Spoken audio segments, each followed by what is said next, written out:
Eazy-E.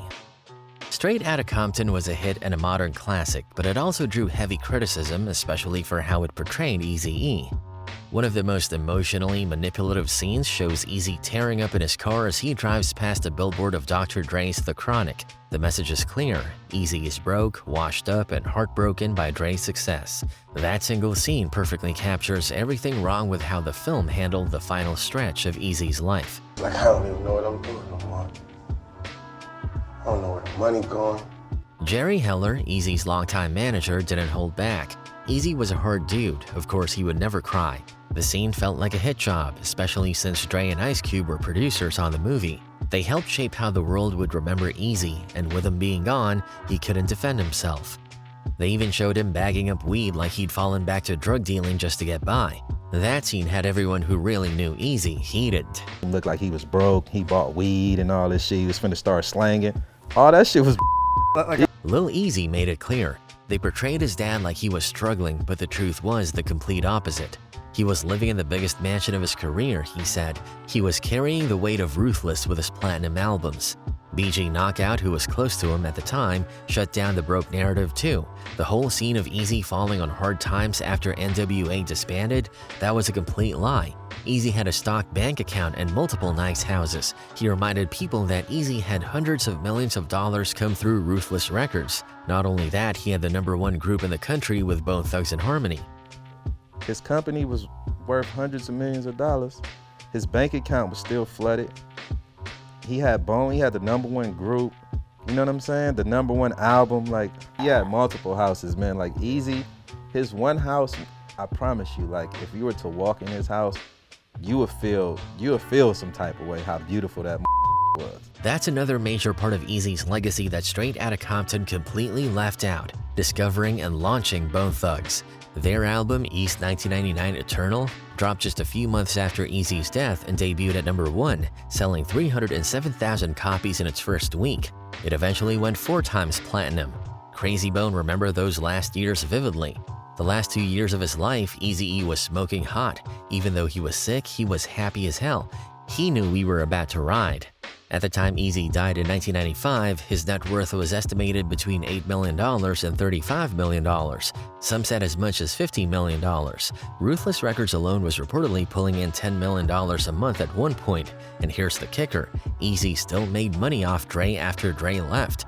Suge Knight once bragged, "I did a deal for Eazy. He gets $1 off anything that Dre does."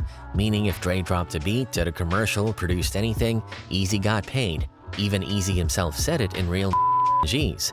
Damn E, they try to fade you on Dre Day, but Dre Day only meant Eazy's payday. Another huge fabrication was the movie show Suge Knight slapping Eazy-E around and bullying him into giving up Dre and the DOC from Ruthless. That dramatic scene was completely made up. Jerry Heller said flat out, Eazy would have never gone to that studio if Suge called. They never touched him. In reality, Suge threatened Eazy, but they never laid a hand on him. Eazy was too connected and respected for anyone to pull that kind of move on him without consequences. Eazy getting beat up. Yeah, by Suge. you know. You don't want that problem. Well, I wouldn't want that problem, kid. Then there's the emotional hospital scene where Dre and Cube visit Eazy before he dies, reconciling like a family again. That was mostly Hollywood fantasy. Ice Cube and Eazy did squash their beef, but it wasn't in the hospital. It happened months earlier at a club in New York. Crazy Bone said it wasn't tense at all. As soon as they saw each other, it was all smiles and love. They chopped it up the entire time. The real question is whether Dre actually visited Eazy in the hospital the way the movie showed. Dre has claimed publicly that he did. According to Dre, they even talked about putting NWA back together just weeks before Eazy suddenly got sick. Dre said he went to the hospital to see him on life support, leaned in, and whispered some words in his ear. So fortunate to be able to get on the phone with him and talk about maybe putting the NWA back together, and we chopped it up about old times and what have you. And so the last time I actually saw him, he didn't know I was in the room. He was on life support, you know, so I just reached down and whispered a few words in his ear. But multiple people who were there say it didn't go down like that at all. And when you remember that Dre was still taking shots at Eazy around that time, it gets even murkier. On Snoop Dogg's Doggy Style album, there's a skit where Dre dismisses Eazy and Daz Dillinger, calls him HIV ussy-ass mother F. Dre finishes the jab with a slick wordplay saying, "Yo, yo, yo, Daz, easy come easy." This was before anyone even knew Eazy had HIV. 2 years later, Eazy dies and suddenly Dre's storyline gets wrapped up in a neat bow. On top of that, Eazy was still actively dissing Dre in 1995. He was recording a track called DPG Killa right before his hospitalization. He couldn't finish the verse because of his cough, and the movie completely ignored that. Instead, it tried to paint Eazy as the tragic, humble, defeated one, while Dre and Cube came out looking like the heroes. Tupac. All Eyes on Me, the 2017 Tupac biopic, is remembered as one of the most disappointing music biographies ever made. Even before the cameras rolled, the film was on shaky ground. It had been stuck in development since 2011, bouncing from one director to the next. Antoine Fuqua was first attached, then John Singleton, the legendary director of Boys in the Hood, jumped on board not once but twice, and both times he walked away, citing serious creative issues. Singleton felt the production team wasn't respecting Tupac's legacy, especially when it came to how they wanted to handle Afeni Shakur, Tupac's activist mother. When Singleton finally left, the situation got ugly. After the movie hit theaters, he didn't hold back. He called it a debacle, saying they treated Tupac's story like just another rapper movie without understanding what he meant to his generation and those coming after. They just made a movie. They didn't think of it as a cultural event, he said. Singleton felt the film stripped away Tupac's depth, his duality, and the revolutionary side of him. But not everyone agreed with Singleton. Young Noble from the Outlaws claimed Singleton wasn't let go because he cared too much, but because he allegedly wanted to include fake and damaging scenes, including one implying Tupac was assaulted in jail and another portraying Afeni as a lesbian. Noble said those inventions had no place in Pac's story. Singleton denied it, accusing producer L.T. Hutton of being the real problem. With the drama behind the scenes getting thicker, music video director Benny Boom was finally brought in to steer the ship in 2015. With no feature films under his belt, Boom still had the massive job of telling Tupac's life story on screen, and that's where things went sideways. When the movie dropped on June 16, 2017, Tupac's birthday, one of the loudest characters criticizing it was Jada Pinkett Smith, who had been one of Tupac's closest friends since high school.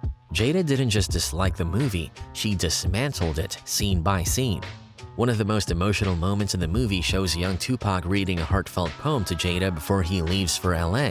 It's tender, romantic, and completely fabricated. Jada made it clear, Pac never read me that poem. I didn't even know it existed until it was published in his book. In real life, she and Pac weren't each other's unspoken love story. They were more like brother and sister. The movie tried to force a love angle that just wasn't there. Then there was the goodbye scene. In the film, Pac tells Jada he's leaving for LA and she breaks down, begging him not to go. Again, totally made up. He never said goodbye, Jada said. He left suddenly and it wasn't to chase fame. The film painted their connection like it was torn apart by music and fame, but that's not how it happened. Another fake scene shows Jada at one of Pac's death row shows, confronting him backstage, accusing him of losing his way and storming out. Jada shut that down too. I've never been to any of Pac's shows by his request. It wasn't to have people not go see it. It was just I wanted people to know what you're seeing in regards to my relationship with Tupac is not true. And that seemed to be the film's whole approach. Play fast and loose with the truth and hope nobody notices. But people noticed. The most damning critique came from fans and hip-hop figures alike. 50 Cent blasted it online.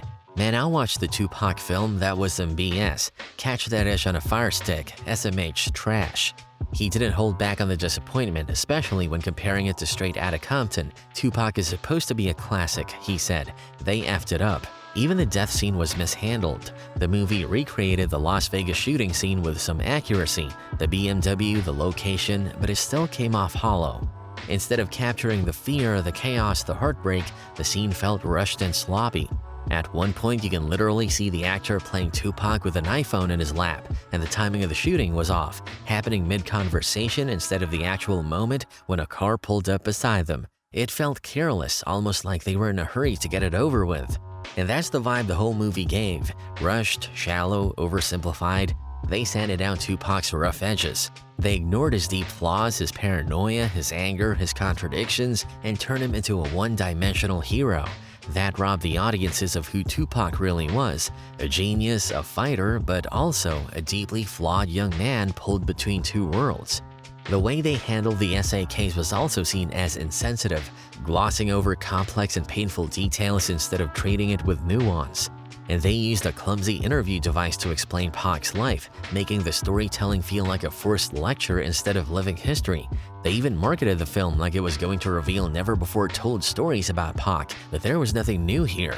Just a shallow run-through of the greatest hits of his life without understanding the man behind the myth. Biggie. The 2009 biopic Notorious was supposed to give the world the real story of Biggie. But like a lot of true story films, it came with its own spin, and the people behind the movie had everything to do with that. Sean Diddy Combs was one of the executive producers, which meant he had major influence in how he himself was portrayed and how his relationship with Biggie came across. Biggie's mother, Valletta Wallace, also had her say. She handpicked the cast, even choosing Biggie's real-life son, Christopher Jr., to play the younger version of him. Understandable, but it also meant things were softened and the rough edges got smoothed away. The movie cleaned up Biggie to make him more likable, and in doing so, left out some of the real, unapologetic truth. A reviewer nailed it by saying that even though the movie shows Biggie doing some dirt like selling drugs, being unfaithful, and getting caught up in the streets, he still comes off as too clean, especially for a gangster rap legend. The film even shows him selling crack to a pregnant woman, but then throws in a redemption scene where the same woman is shown later with a healthy baby, as if nothing happened. It was like every bad thing Biggie did had to be patched up by the end of the scene. Then there's how they handled his death, the most important part of the movie. And even that was filled with errors. The opening scene says Biggie was killed on March 8, 1997, which is wrong. The party he attended was on the 8th, but he was shot after midnight, meaning he died early on March 9th. It was a small detail, but when you're claiming to tell a true story, those details count. At the funeral scene, the coffin shown was obviously too small. Anyone who ever saw Biggie, or even the actor who played him, Jamal Woolard, knew that man wasn't fitting in that box. It's another example of the film throwing accuracy out the window. But the biggest discrepancy wasn't in the props or the dates, it was the story behind the murder itself. In the years after Notorious dropped, Diddy's former bodyguard, Gene Deal, made some shocking claims that could explain a lot of the mistakes in the film. Gene was with Diddy the night Biggie was killed, and he's been saying for years now that what happened wasn't a random drive-by shooting. According to him, it was a setup, and Diddy might have had a hand in it. In an interview, Gene recalled how strange Diddy was acting in the days leading up to Biggie's death. He was just acting real anxious, Gene said, and trying to get big at this party. Biggie himself was telling people he had to be in London, but Diddy was out there saying he ain't going to London all week. Biggie wasn't even supposed to be in Los Angeles. It was a volatile city for him, especially after Tupac had just been killed a few months earlier. Biggie didn't want to go, and even his own mother warned him not to. People would say he had no business in LA at that time. We all knew that. Why would Puff rent studio time? Come on, man, look, you gotta look at what people do, man. You know Pac just got killed. It ain't no kind of business Big was doing. Big couldn't even walk, he couldn't run. They was pushing him around in a wheelchair, brother. And when the two of them left the party that night, that's when things got real suspicious. Gene said that as they left, he told Diddy's driver to run the next red light, standard security procedure, so they wouldn't be setting targets. Diddy's car ran the red light. Biggie's car stopped. They'd been given the same security briefing. So why did one car follow the rules and the other didn't? Walk us through those final moments. We get out, Puff pull out first. We pull out behind him. He blow past the light. We stopped at the light. When we stopped at the light, Dean, who was in Diddy's car, watched what happened next. He said the shooter wasn't just driving by. That car was parked, Gene said, probably there all night. And when the window rolled down and the shots rang out, the shooter didn't just start blasting right away. Gene said he hesitated, like he wasn't sure if it was the right car or the right target. Earlier that same night, Gene said he saw a man in a blue suit hanging around the party eyeing the vehicles. When the guy got a little too close, Gene flashed his gun and the man backed off. That same man later got into a car that was parked exactly where Biggie was shot, and eyewitnesses said the shooter was wearing a blue suit and a bow tie. So if this was an ambush, not a random shooting, who set it up, and why? Some people believe that Diddy had a motive, money and control. According to people close to Biggie, he wanted to leave Bad Boy Records. He was tired of playing the role of Diddy's main artist and was reportedly planning on taking his career in a new direction, even linking up with Jay-Z to launch something bigger. If that happened, Diddy would have lost not just his biggest star, but millions in publishing rights and future profits. Years later, Diddy himself said in a behind-the-scenes confession for Notorious, Biggie wasn't supposed to be in LA the night of his death. So why was he there? The Notorious movie glossed over all of that. Instead, it gave us a cleaned-up version and never once touched on the allegations, the contradictions, or the strange behavior of the people around Biggie during his final days. Paid in Full.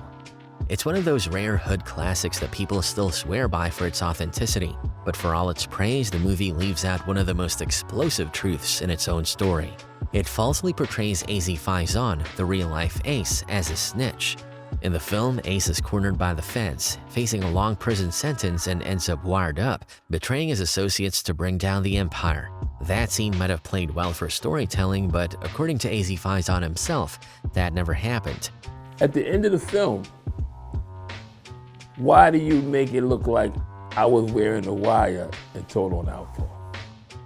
Which that never happened. Never happened, bro. AZ has been very clear that the wire scene was made up. He said more than once that the depiction messed up not just his name, but his legacy in the very streets where he lived and nearly died. For someone who once ruled the Harlem drug world, being called a snitch is the ultimate violation, worse than death. Why would they destroy my character like that? He asked in an interview. Why do y'all destroy my character to the streets, that who I'm trying to talk to make it look like I was a snitch?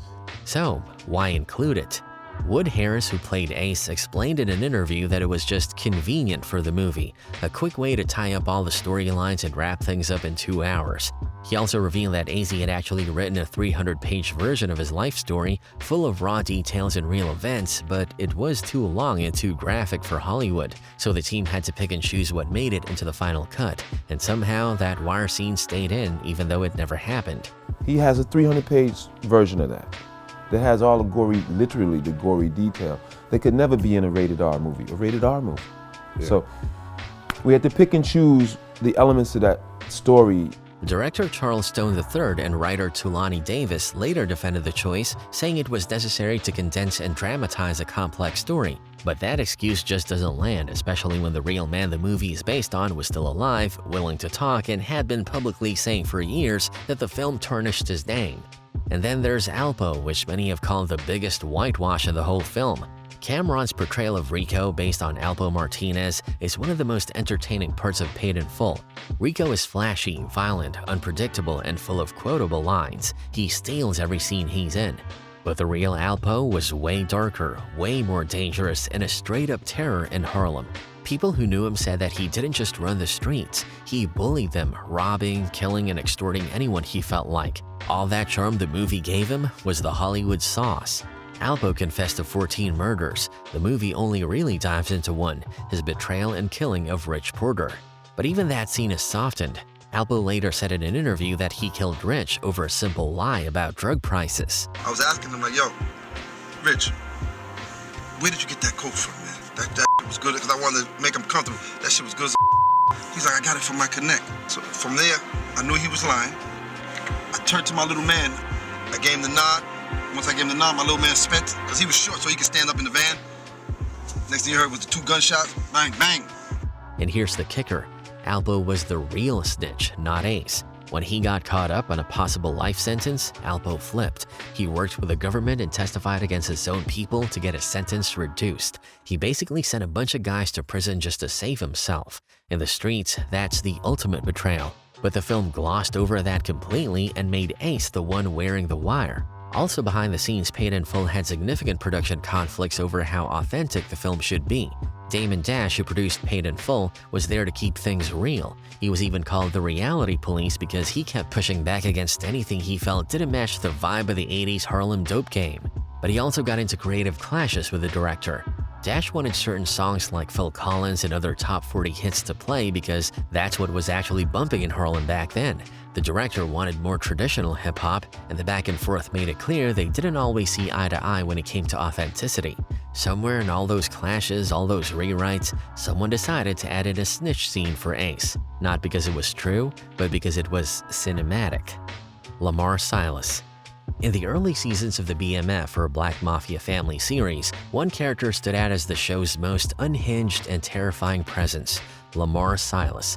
Played by Eric Kofi Abrifa, Lamar is introduced as Meech's unpredictable rival, a once powerful dealer who returns from a mental institution ready to reclaim the streets that used to belong to him. From the moment he appears on screen, his energy is chaotic and dangerous, a man with nothing to lose and a grudge that runs deep.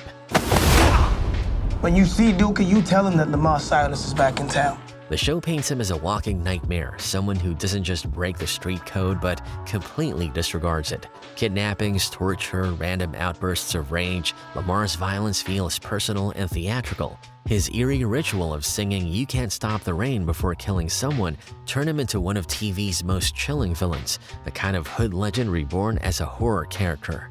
But behind that dramatized monster was a real man, Leighton Beast Simon. His name carried weight in Detroit long before BMF ever hit television screens, and unlike the show's exaggerated version, the real story between Simon and Meech wasn't about insanity or theatrics. It was about blood, betrayal, and revenge. Their feud was born out of real tragedy. Back in 1987, Leighton's younger brother Elvis was killed during a shootout involving the 50 Boys. The streets were buzzing with talk that Meech had bragged about Elvis's death afterward, and whether that was true or not, it lit a fire in Simon that would change everything. See, after my brother got killed, allegedly, I was at his ass. And he know that. That's why he wearing them damn sunglasses. The Lamar character in the show became this wild, unpredictable madman, but the real Leighton Simon had made it clear in interviews that Hollywood took major creative liberties with his story. He wasn't institutionalized, he wasn't deranged, and he wasn't out there terrorizing women and kids. In fact, Simon said that part of the reason he took offense to the show's portrayal was because it made him look like a man without a moral compass. He claimed that no matter how deep things got in the streets, he kept one rule: don't touch families, don't hurt kids. According to him, if he had a problem, he went straight to the source, his enemies, not their loved ones. Anybody that I get in a feud with, I'm coming after them. Not they mama, not they wives. Simon even pushed back against the storyline where Lamar kills Nicole's teenage boyfriend Darius in an attempt to snatch her. He said that was pure fiction, a Hollywood twist for drama. In real life, he saw himself as someone who actually cared about kids, someone who was respected for it. People in the community, he said, would often say he was the guy who could be ruthless with his enemies, but still have love for the youth. It's a side of the story that never made it to TV because it didn't fit the image of a madman who sings before he kills. The real street war between Meech and Simon was nothing like the neatly packaged version fans saw on screen. According to Simon, things came to a head in a violent showdown that the show barely scratches the surface of. He says that in one encounter, he sprayed Meech's Jeep with 18 rounds, one of which hit Meech in the neck. They say it was like 18 times and shit. I'm like, this motherfucker's so far underneath the damn dashboard, I couldn't really get to him and shit. The streets say that moment changed everything. It was the hit that made Big Meech leave Detroit for good, setting up the next chapter of his empire down in Atlanta. In the series, Lamar meets a predictably gruesome end, bleeding out after another wild confrontation. Poetic justice for a TV villain. But in real life, Leighton the Beast Simon's story didn't end in a hail of bullets or a dramatic death scene. He's still alive today. After serving his time, he chose a completely different path, one that nobody would have expected from a man once known as a menace in Detroit. These days, Simon works as a youth advocate and community leader, trying to steer young people away from the same streets that nearly consumed him. He uses his clothing line, Made in Plain, to fund the programs that give kids opportunities he never had.